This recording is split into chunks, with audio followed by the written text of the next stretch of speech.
Hey everybody, it's Steve from Asian Boss. About 2 weeks ago, we interviewed Professor Woo-Ju Kim, who's one of the leading coronavirus experts in South Korea. The insight Professor Kim shared was so invaluable and eye-opening that a lot of you asked us to do a follow-up.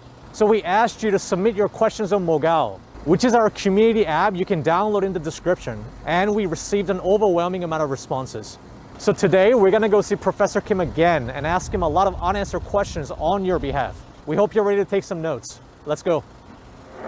안녕하세요. 예, 반갑습니다. 2주 만에 보지만 아주 예. 한 두어 달 된 것 같습니다. 저희가 저번에 인터뷰를 했을 때가 3월 24일 그리고 오늘이 이제 4월 9일이잖아요. 그래서 2주가 좀 넘었는데 그동안에 어떤 좀 변화가 있으셨나요? 예, 아시안보스의 영향이 굉장히 크다. 세계적으로 이메일이나 인터뷰를 많이 요청해서 에이신에서 또 인터뷰 응하느라고 좀 바쁘기도 했습니다. 좀 저희 영상이 나가고 나서 많은 사람들이 팔로우업 질문들을 이제 저희한테 해줬어요. 그래서 저희가 오늘 그걸 모아서 저희 시청자들을 대신해서 물어보는 자리가 될 것 같은데 그 정확하게 업데이트된 부분이나 이전에는 몰랐던 부분인데 이제는 바이러스에 대해서 좀 새로 발견된 어떤 부분이 있는지만 좀 알려주실 수 있나요? 아직도 모르는 부분이 많지만 여러 연구를 통해서 이 바이러스의 이제 특성에 대해서 좀 알게 됐는데 뭐 미국이나 또 뭐 중국이나 뭐 우리나라도 그렇고 여러 나라 연구 결과 확진자와 접촉해서 이제 바이러스가 들어와서 그다음에 증상 나타날 때까지가 잠복기인데 인큐베이션 피리어드인데 아무 증상은 없는데 증상이 시작되는 열이 시작되는 직전에 이틀 전부터 전염력이 있다라는 것이 많은 연구 결과 이미 정설이 됐습니다. 그래서 그게 가장 놀라운 확인 사항입니다. 그 전에도 뭐 증상이 없는 사람이 잠복기에 전염력이 있다, 또 한쪽에서는 없다 이런 설왕설래가 있었는데 지금 여러 연구 결과가 이제 그것이 과학적 근거로 받아들여지는 상황이거든요. 무서운 거죠. 저희도 좀 조사를 해봤는데 어떻게 보면 가장 크게 눈에 띄었던 게 최근에까지도 뭐 닥터 파우치나 이제 그런 분들이 이런 재감염이 한 번 걸리고 나면 확률이 없다.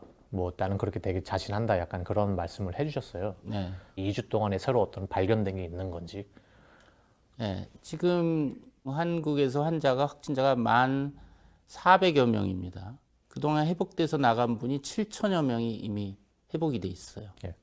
그 3,400명은 아직 환자로 병원에 있거나 생활치료센터에 있고 그런 상황에서 한국에서도 퇴원하고 나갔는데 재확진되는 사례들이 있어요. 그러니까 퇴원하고 뭐 5일이나 뭐 10일 정도 지난 상황에서 열이 나고 뭐 기침 같은 증상이 다시 나와서 검사를 했더니 코비드 19 바이러스가 다시 확인이 된 거죠. 지금 어제까지는 65건이 재확진 사례로 이제 공식 확인됐고 또 오늘 어떤 기자하고 얘기를 해보니까 대구 지역에서 퇴원한 환자들을 전화로 이제 물어봤더니 6% 정도가 퇴원하고 증상이 다시 나왔다.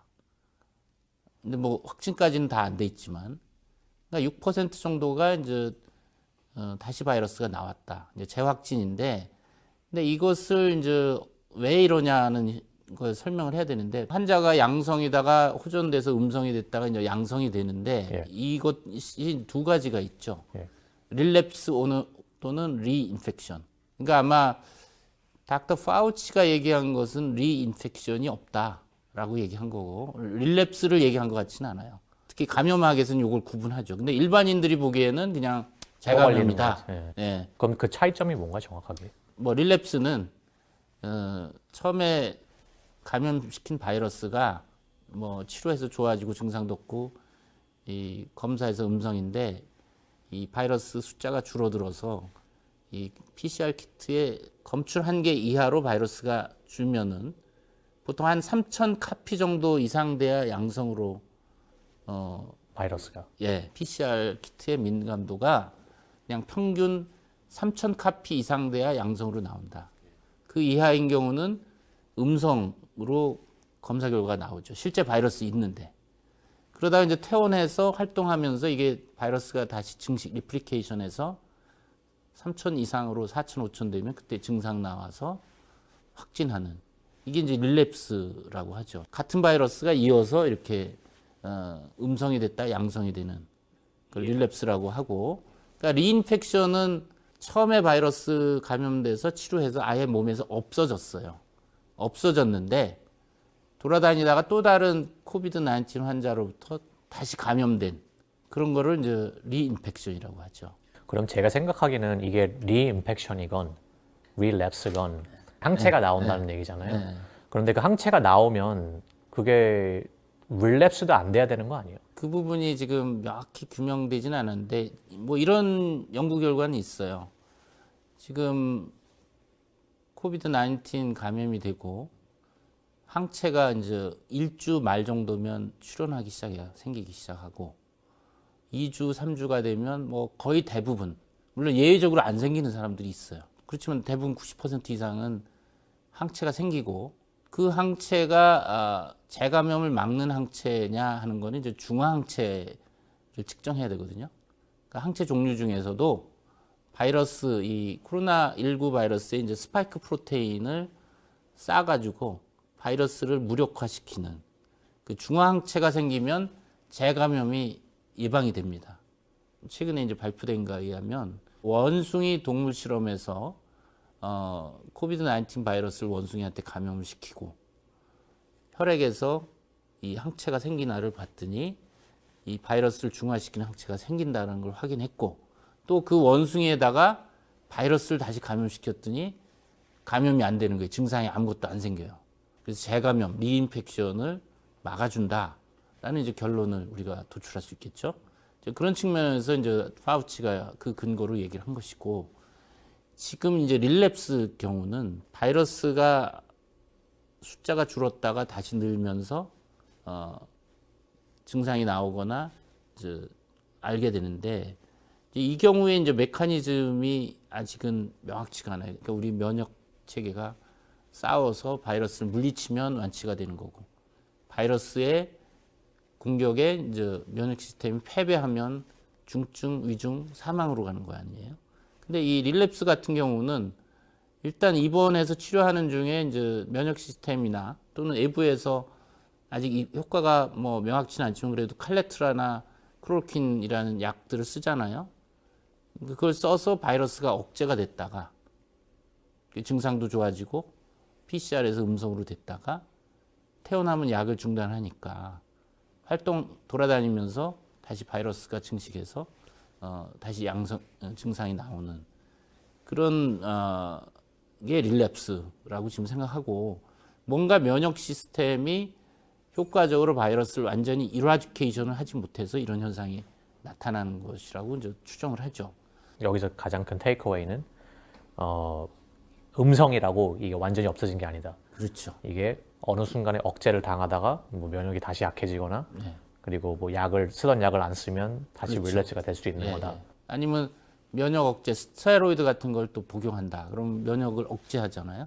그럼 바이러스 쪽을 손을 들어주는 꼴이 되니까 그런 경우도 다시 바이러스가 증식할 수가 있죠. 이 바이러스가 몸 안에 얼마나 오래 있는 건가요? 예를 들어서 어느 나라에서는 이제 이 죽은 시체를 어떻게 지금 뭐 해야 되는지도 모르는 상황이라서 막 이거를 땅에다 묻어야 된다. 원래 이제 동양권은 매장을 하잖아요. 부패하지 않게 해가지고 이제 장례를 치르는데, 그 사망한 환자들의 특징은 바이러스가 뭐 폐에도 있지만 혈액을 타고 전신에 다 퍼진 상황이거든요. 그러니까 시신을 그대로 만지거나 그러면 감염 우려가 있죠. 그래서 한국은 전부 화장을 합니다. 화장을. 법적으로 화장을 하게 돼 있어요. 근데 그렇게 안 하는 나라들도 지금 많이 있으니까 문화적인 차이 때문일 수도 있고, 그런 나라에서는 이 시체를 얼마 동안 이렇게 놔둬야지 이제 바이러스가 몸에서 사라지나요? 그게 실험이 될 수가 없죠. 밖에 기후, 온도, 습도, 기후 조건을 봐야 되겠지만 우리가 그 환자들 대변에서 뭐 췌장 26일까지 바이러스가 나오는 걸로 봐서는 뭐 그런 상황에는 췌장 26일까지도 갈 수 있다는 얘기고, 또 사람이 이제 사망하면 그 안에 세균들이 막 부패를 하거든요, 일찍이. 그러니까 아마 세균이 먼저 바이러스보다 온몸을 부패시키고 썩게 하면 바이러스도 생존할 수가 없죠. 세포 밖에서 안 사니까.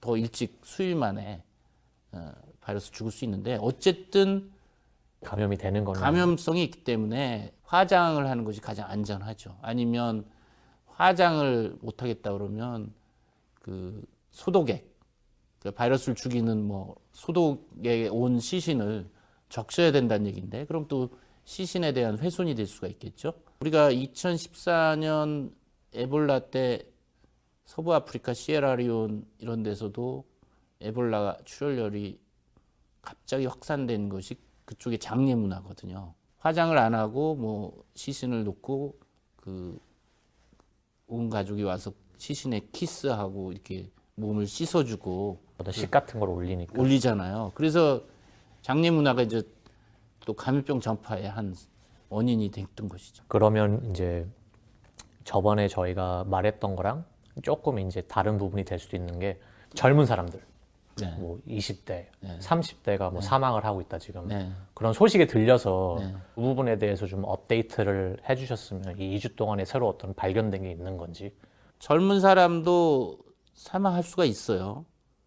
그러니까 우리나라 한국도 지금 20대에 한 명이 굉장히 위중한 상황이라고. 지금요? 예, 지금 벌써 일주일 전 얘기인데 인공호흡기하고 에크모로 치료를 하고 있어서 상당히 위험하다라고 이제 저희도 보고 있는데 다른 나라에 비해서는 한국이 뭐 의료 시스템이라든지 수준이 높아서인지 아직까지는 20대 사망자는 없고 그렇긴 하지만 안전하다고만은 할 수가 없죠. 미국이나 뭐 유럽도 그 젊은 사람들이 병이 심해져서 코비드 19에 걸려서 심한 상태에서 늦게 가서 치료받게 되면 위험해질 수가 있는 거죠. 어떤 병이든 일찍 병원에 가서 일찍 치료받으면 회복할 가능성이 높아지는 것이고 늦게 가면 이미 온몸에 퍼져서 장기 손상이 있는 상태에서 가면은 위험할 수가 있는 것이고 또 하나는 그 사이토카인 스톰이라고 하는 그 오히려 이제 젊고 건강한 성인 20대들이 병도 없고 면역 시스템 튼튼한데 바이러스하고 몸 안에서 이제 과도하게 그 싸움을 벌이다가 폐렴이 전신에 또 염증으로 퍼지고 그래서 이제 사망하는. 근데 면역력이 튼튼한 사람이 코비드 19에 걸려서 사망할 수 있다는 건 전혀 인지를 못하고 있었던 거거든요. 지금 자세하게 설명을 좀 해주시면. 그러니까 이해하기 좀 어렵죠. 그 튼튼한 면역 시스템을 갖고 있는 20대 성인에서 왜 바이러스와의 싸움에서 폐퇴해서 중증으로 가고 사망까지 생기는지. 그 기전으로 이제 사이토카인 스톰이라고 하는 기전이 있습니다. 이거는 뭐 새로운 개념은 아닙니다. 뭐 1997년 H5N1 에비안 플루가 홍콩에서 18명이 감염돼서 6명이 사망하는 다 건강한 사람들이었죠.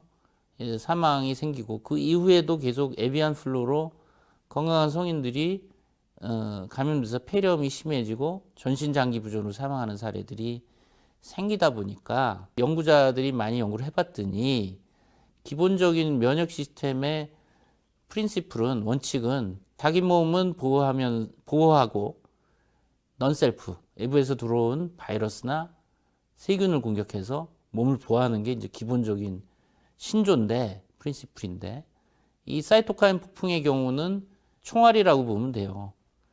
이 림프구와 이 면역 시스템들이 바이러스를 향해서 총알을 쏘는 거죠. 이 사이토카인들이 바이러스만 선택적으로 해서 죽이면 그게 이제 원칙에 부합하는 거죠. 그런데 그렇게 하면서 다 다른 자기 몸까지 쏜다는 거죠. 그렇죠. 너무 과도하게 반응을 해서 바이러스뿐만 아니라 주변에 있는 폐 조직, 우리 인체 조직까지 이제 그 상처를 입히는 거죠. 그러니까 자기 조직까지도 유탄에 맞는 거죠. 유탄. 그러니까 구분을 못하는 거네요. 구분을 못하는 거죠. 막 공격하다 보면. 약간 그런 그 오토 이뮨 디지즈랑 똑같다고 보면 그렇다고 볼 수 있죠. 자기를 셀프를 공격하니까. 그러니까 어떻게 보면 젊은 사람들이 활동력이 너무 과도해가지고 너무 오버한다는 얘기가 있잖아요. 여기까지만 해야 되는데 너무 심하게 하다 보면 이제 부작용이 나는 일종의 그런 상황이죠. 그러면 그런 케이스들이 좀 미리 알 수 있나요? 그건 진짜 예측을 못 하는 건가요? 그런 건? 예측을 할 수가 없습니다. 현재로서는. 그러니까 사이토카인 스톰이 생겨서 더 중증으로 사망에 이를 만한 어떤 마커가 아니면 리스크 팩터가 명확히 밝혀진 게 없어요.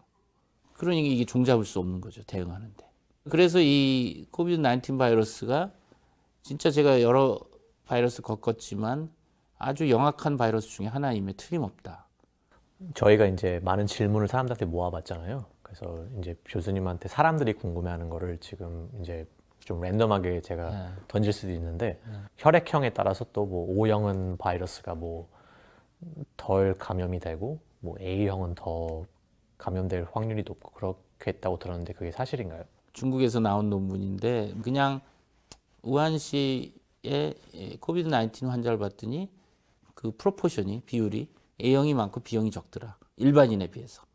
그래서 A형이 코비드 19에 더 잘 걸리고 O형이 덜 걸리는 게 아니냐, 프로텍티브 한 거 아니냐라는 추정을 한 것뿐이지 그게 결정적인 데이터는 아니에요. 그러니까 지금 보면은 다들 힘들지만 이 과학자들은 지금 신났어요. 한쪽에서.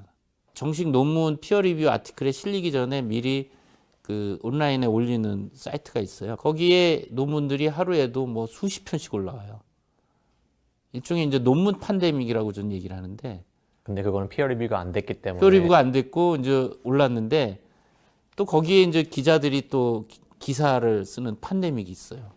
그걸 보고서 아직 검증 안 된 뉴스들이 막 양산되다 보니까 요 며칠 전에는 호주의 뭐 박사가 이버맥틴 기생충 약이 코비드 19 바이러스를 시험관에서 빨리 죽이더라.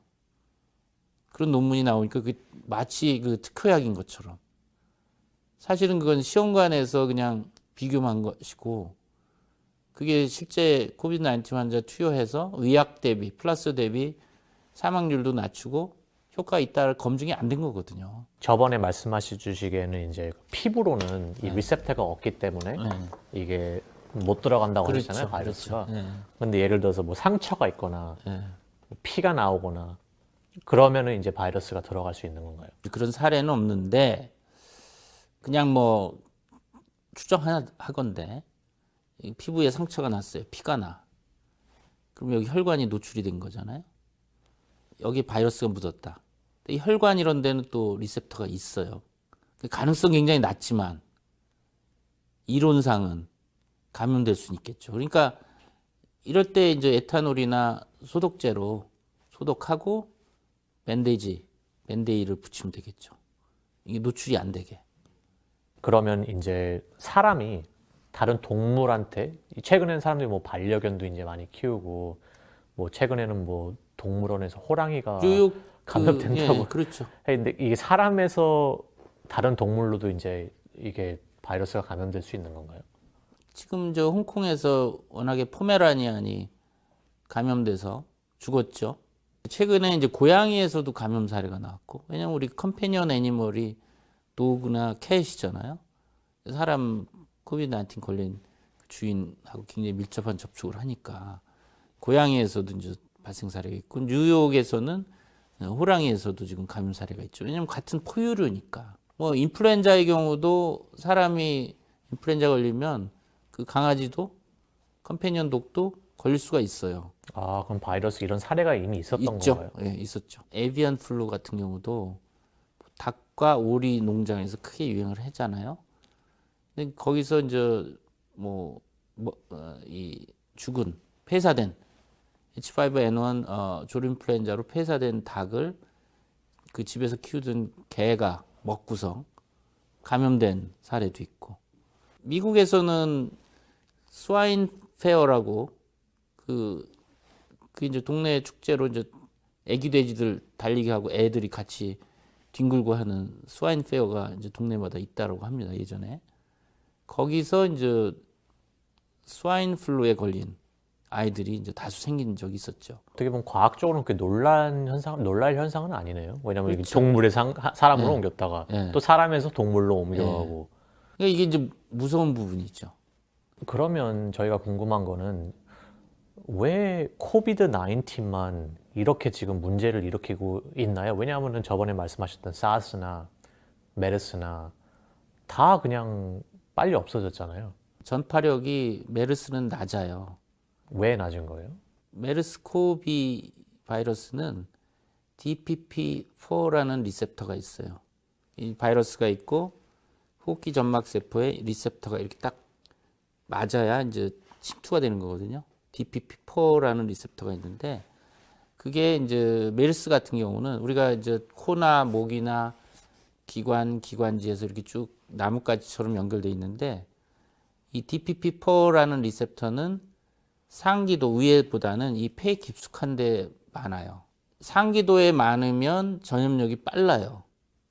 왜냐하면 우리가 들이쉬면은 이 상기도에 리셉터가 있으면 즉시 감염이 돼서 많은 양의 바이러스가 이제 밖으로 나오고 전파력이 빠르죠.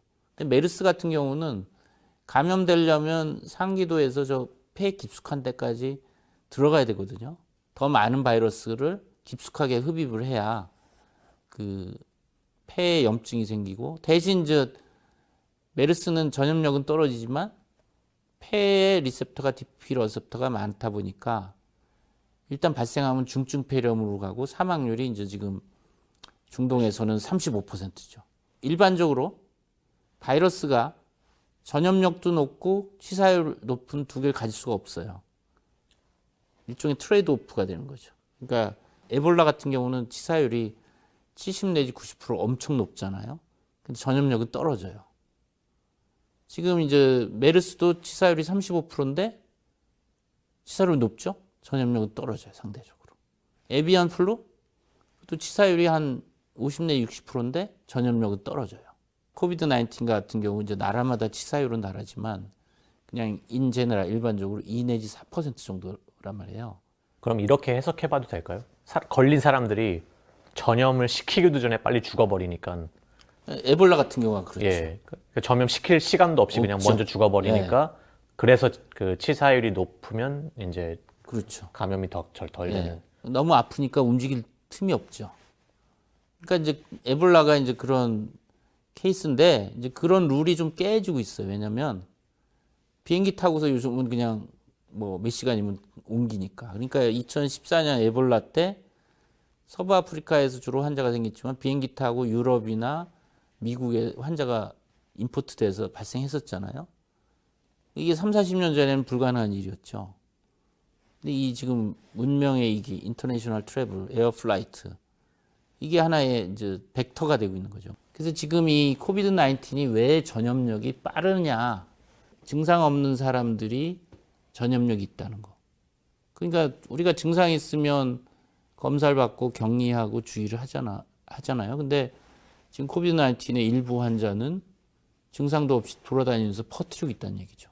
그것이 이제 20대의 뭐 클럽이 될 수도 있고, PC방이 될 수도 있고, 그럴 수 있으니까. 어떤 코비드 19 확진 환자를 뭐 역학조사를 하다 보면 전혀 확진자와 접촉한 적이 없는 환자들이 있어요. 사스나 메르스는 증상이 시작되면서 전염력이 있어요. 네. 근데 이 지금 코비드 19는 증상 시작 이틀 전부터 전염력이 있으니까 인플루엔자도 그렇고. 만약에 제가 코비드 19 걸렸다고 쳐보면 근데 제가 증상이 없어요. 네. 그러면 이제 제가 어느 정도 있어야지, 기간이 어느 정도 있어야지 나는 확실하게 이게 없는 거구나라고 알 수 있나요? 그러니까 바이러스가 없어지느냐? 예. 지금 그 한국에서 이제 경증 환자들이나 이 뭐 증상이 없지만 바이러스 양성 나온 사람들을 생활치료센터에 격리하고서 이제 치료 내지 관찰을 하면 2 내지 3주 정도 지속적으로 나온다는 거예요. 이 호흡기 검체로 해보면 상당히 오랫동안 나오는 거죠. 대변으로는 뭐 평균 22일까지도, 평균 3일까지, 3주까지 나오고 뭐 26일까지도 장기간 대변으로 나온다는 얘기거든요. 확실하게 없다고 봐도 되는 건가요? 그럼 한 달 이상이면? 그것도 확실치 않죠. 그래서 지금과 같은 팬데믹 상황에서는 증상이 없더라도 소셜 디스턴싱을 해야 되고 그렇잖아요. 그럼 안전하려면 그렇죠. 몇 달은 완전히 이렇게 좀 증상이 없어도 양성이라는 가정하에 증상이 지금 없어도 이 출생한 지 100일밖에 안 된 바이러스잖아요. 예. 아직도 우리가 퀘스천 마크가 지금 얘기한 대로 과연 몇 달 지나야 이제 확실하게 바이러스가 끝나느냐. 근데 지금 보면은 뭐 한국에서 지금 가장 오래 그 진단 받고 병원 치료하는 환자가 52일째까지도 아직 바이러스가 나오는 환자가 있어요. 그러니까 메르스 때도 뭐 그때 한 뭐 5개월 정도 바이러스 나오는 환자도 있었거든요. 그 환자는 뭐 암 환자고 뭐 면역이 떨어져서 이제 그렇게 한 5개월 이상 나오는 환자도 있어요. 그러니까 아마도 이 장기간 바이러스가 나오는 환자들의 경우는 워낙 면역 시스템이 약화된 사람들은 이제 그렇게 장기간 바이러스가 나올 확률이 높죠. 제가 지금 계속 들리는 단어가 네. 면역 시스템인데 네. 다행히 코비드 19에 안 걸린 저 같은 사람들은 어떻게 면역 시스템을 좀 키워야 되잖아요. 네. 그래서 사람들이 저희한테 물어보는 게 뭐 비타민 P를 많이 먹으면 되냐? 아니면 뭐 다른 무슨 홍삼. 예, 홍삼도 있고 비타민 C도 있고 그렇죠. 아니면 무슨 다른 뭐 플루 그런 예방 접종 같은 거라든지 네. 그런 거를 해서 면역 시스템을 키워버리면 이게 그 더 안 걸리는 폐렴 백신, 폐렴 백신 얘기도 나오잖아요. 예, 그런 것들이 도움이 되나요? 도움이 안 되죠. 안 그러니까 일반인들이 생각하는 면역력은 그냥 건강하다. 건강하면 면역력이 좋다. 그걸 얘기하는 거고, 이제 코비드 19에 대한 면역은 코비드 19 바이러스의 스페시픽한 항체, 중화항체. 그 몸에 이제 코비드 19 바이러스를 무력화하는 항체가 있으면 코비드 19에 대한 면역이 있다는 건데, 지금 인류 대부분은 없어요. 코비드 19에 걸렸다 회복한 사람이거나 현재 앓고 있는 사람들 빼고는 나머지는 코비드 19에 대한 면역이 없죠. 그러니까 노출되면 쉽게 감염되는 거죠. 저희가 그걸 키울 수 있는 방법도 없고요. 뭐 걸리지 백신, 코비드 19 백신을 빨리 개발해서 맞으면 돼요. 없죠. 자연스럽게는 없다는 얘기네요. 그럼 자연스럽게는 없는 방법으로는. 거죠. 그런 면역이 아주 스페시픽한 면역력이 있어야 되는 건데 그거는 걸리지 않거나 백신을 맞지 않는 이상은 근데 방법이 하나 있어요. 손 씻기 열심히 하고 마스크 쓰고. 마스크를 이야기를 지금 하셨으니까 이제 제가 마스크 얘기를 안 꺼낼 수가 없는데 교수님이 지금 저번에 저랑 했던 인터뷰 영상이 글로벌하게 이렇게 바이럴이 됐던 이유 중에 하나가 교수님이 이제 마스크에 대해서 이 마스크가 얼마나 중요한지 좀 인지를 시켜주셨잖아요. 네. 그 뒤로 이제 제가 알기로는 CDC 또 미국 서전 제너럴 그리고 WHO의 가이드라인이 바뀐 걸로 알고 있어요. 그렇죠. 그래서 네. 교수님은 거기에 대해서 어떻게 생각하시나요? 지금 WHO 가이드라인이 바뀌었다는 소식은 직접 못 들었고 미국 CDC가 이제 마스크를 일반 제너럴 퍼블릭에 레코멘드 했다. 미국의 이제 서전 제너럴 제롬 아담스가 그 첫 마스크 만드는 방법도 시범을 동영상 보이고 직접 착용하고 권고하는 걸 보고서 깜짝 놀랐어요. 무엇이 저렇게 변화를 일으켰나. 뭐 교수님이 그렇게 아니 뭐 이제 아시안 보스의 영향력이 이렇게 세계적으로 크구나. 그런데 첫 마스크라는 게 얼마나 효과가 있다고 생각을 하시나요? 일단 이론상으로는 우리가 코비드 19이 주로 비말, 오마이크론보다 큰 물방울이 기침 채택이 튀면서 이렇게 마스크를 통해서 이제 마스크가 프로텍션 하는 건데 처음은 이제 그걸 투과할 수가 있죠. 그래서 이 아무래도 안 쓰는 것보다는 첫 마스크 쓰는 게 이제 보호 효과는 있는데 우리가 권고하는 보건용 마스크보다는 떨어지겠죠. 왜냐하면 첫 마스크의 이 그 어떤 격자라는 구멍이 이제 5마이크론 이상의 그걸 충분히 프로텍션 못할 거고 예. 또 플루이드 레지스턴스가 하지는 않잖아요. 축축하게 적셔지잖아요. 그리고 또 저번에 말씀하셨던 것 같이 드러플렛이 5마이크론보다 더 작아질 수도 있잖아요. 이제 에어로졸 공기가- 같은 경우는 이제 예. 그럴 수가 그럼 있죠. 이제 그건 천에 전혀 도움이 그렇죠. 안 되는 거죠. 도움이 안 돼. 떨어지죠. 이 프로텍션 에피션시가 떨어지는 건 사실이죠. 그렇지만 첫 마스크 없이 맨 얼굴에 그냥 직접 코나 입에 점막으로 쏘이는 것보다는 막아주는 기능은 분명히 있는 것이고 그러니까 없는 것보다 낫다. 없는 것보단 낫다. 저희가 지금 쓰는 KF94 같은 거는 예.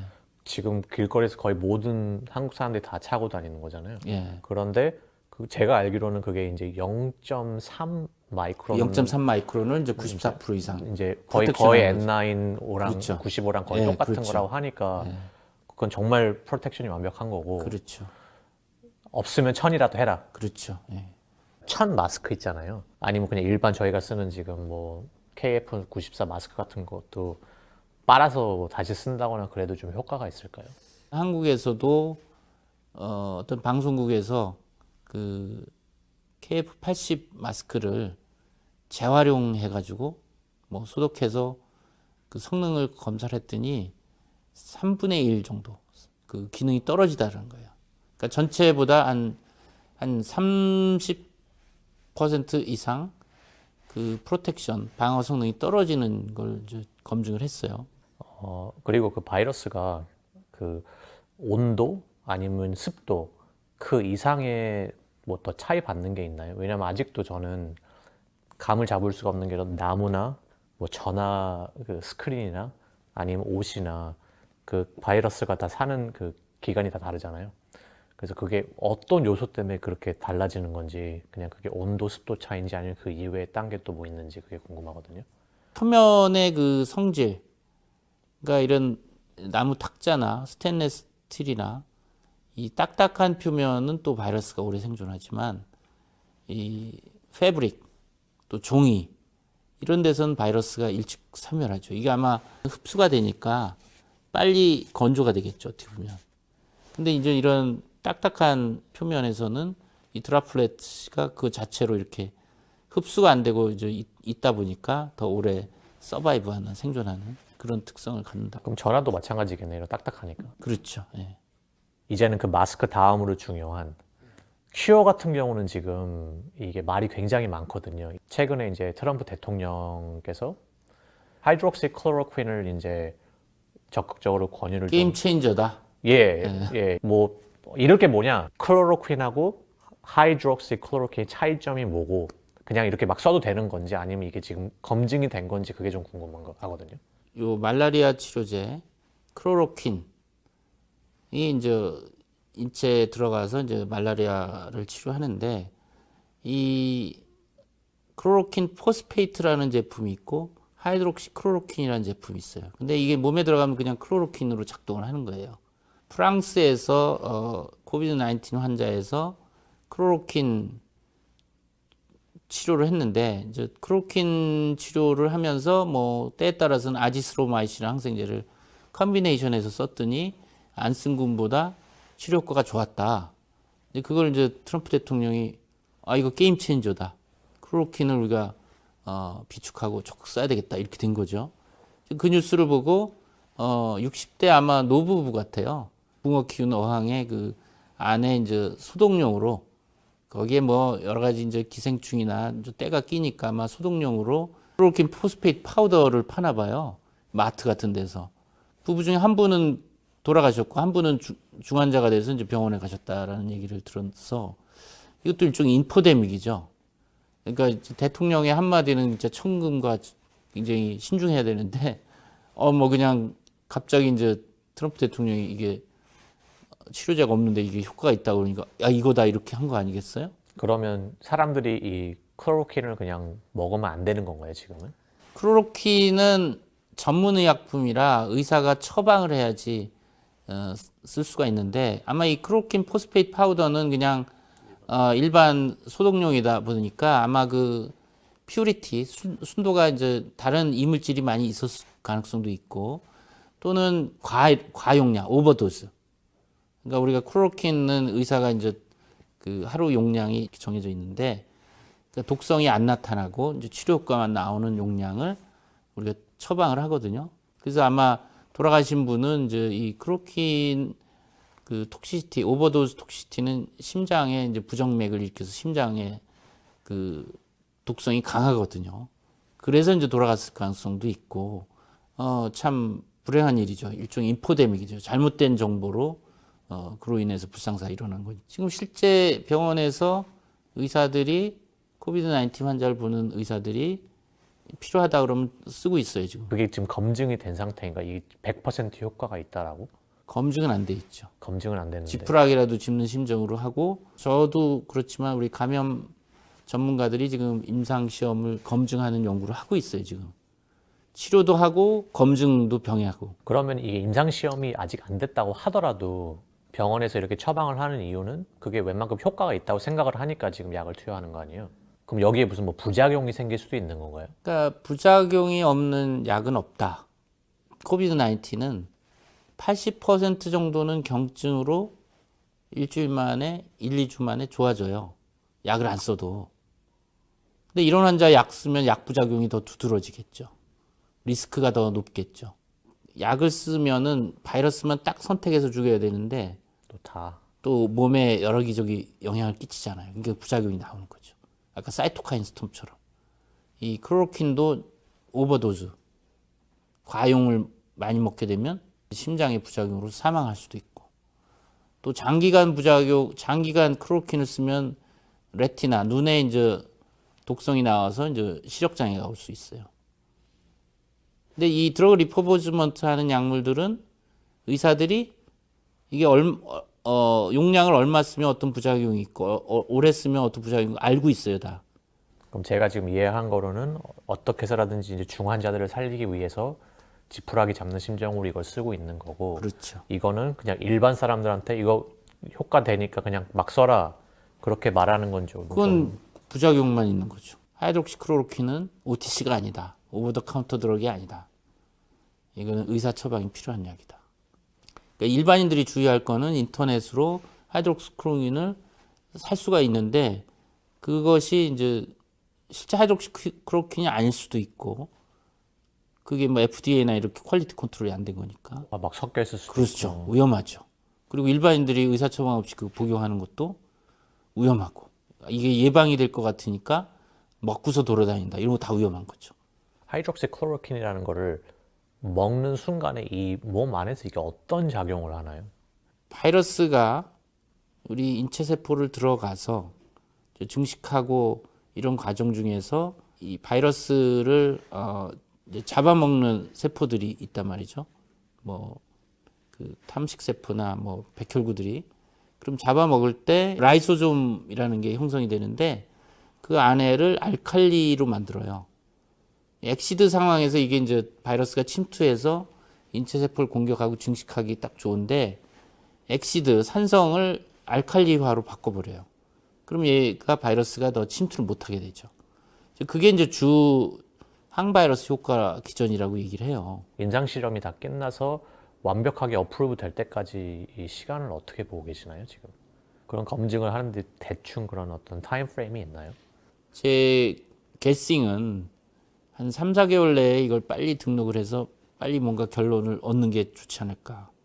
우리 연구팀도 시클레소나이드라고 하는 거를 시작을 했습니다. 그리고 몇 가지 또 검토 중인데 동시에 여러 가지를 해봐야겠죠. 왜냐하면 하이드록시클로로킨이 꼭 효과로 있다라고 나올 근거는 없잖아요.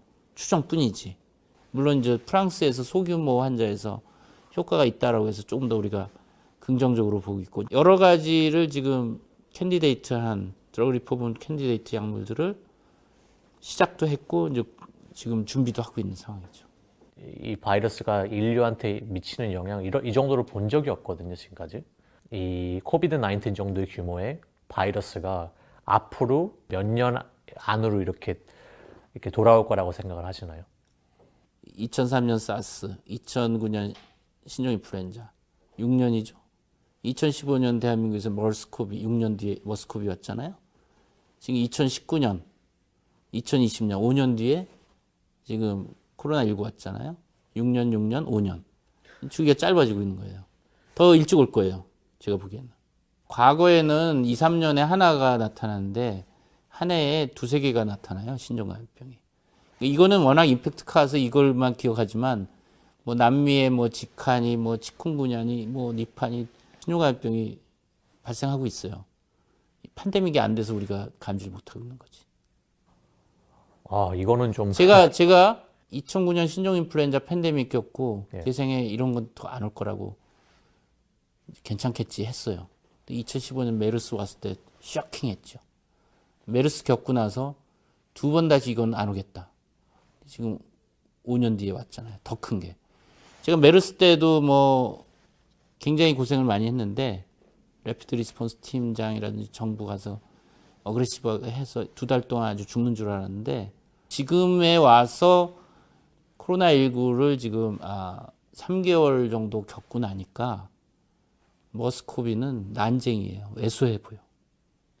그때는 굵고 짧게 그냥 그 회오리 바람 토네이도처럼 뭐 정신없이 하고서 끝났죠. 근데 지금 이거는 장기전이에요. 아직 끝이 출구가 언제인지 몰라요. 이게 왜 이렇게 생기는 거예요? 그럼 왜 이거 처음부터 다시 시작해야 돼요. 1시간을. 신종감염병에 대한 특집을 따로 해야 되는데 신종감염병이 왜 이렇게 주기적으로 더 인터벌이 짧아지면서 임팩트는 더 커지느냐. 제가 저번에 이제 인터뷰를 했을 때도 많은 사람들이 왜 마스크를 안 쓰냐 이렇게 가까운데 제가 만약에 교수님을 한테 이걸 감염을 시키면 어떡하냐 걱정을 하더라고요. 네. 그래서 제가 이거 문진 박구성 이렇게 들어왔다고 여기 스티커까지 인증. 괜찮으신 거죠? 이렇게 말을 해도. 괜찮죠. 뭐. 저도 극도로 조심합니다. 제가 감염되면 이게 얼마나 큰 창피해요. 그러니까 밖에 잘 안 돌아다니고 그야말로 이제 병원과 집과 또 소셜 디스턴싱을 잘 지키고 있죠. 예.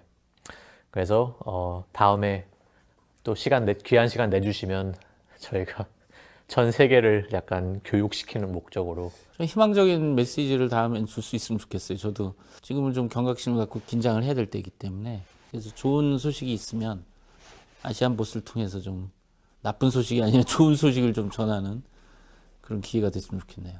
예. 수고 많으셨습니다. 네, 수고했습니다. 예, 감사합니다. 네.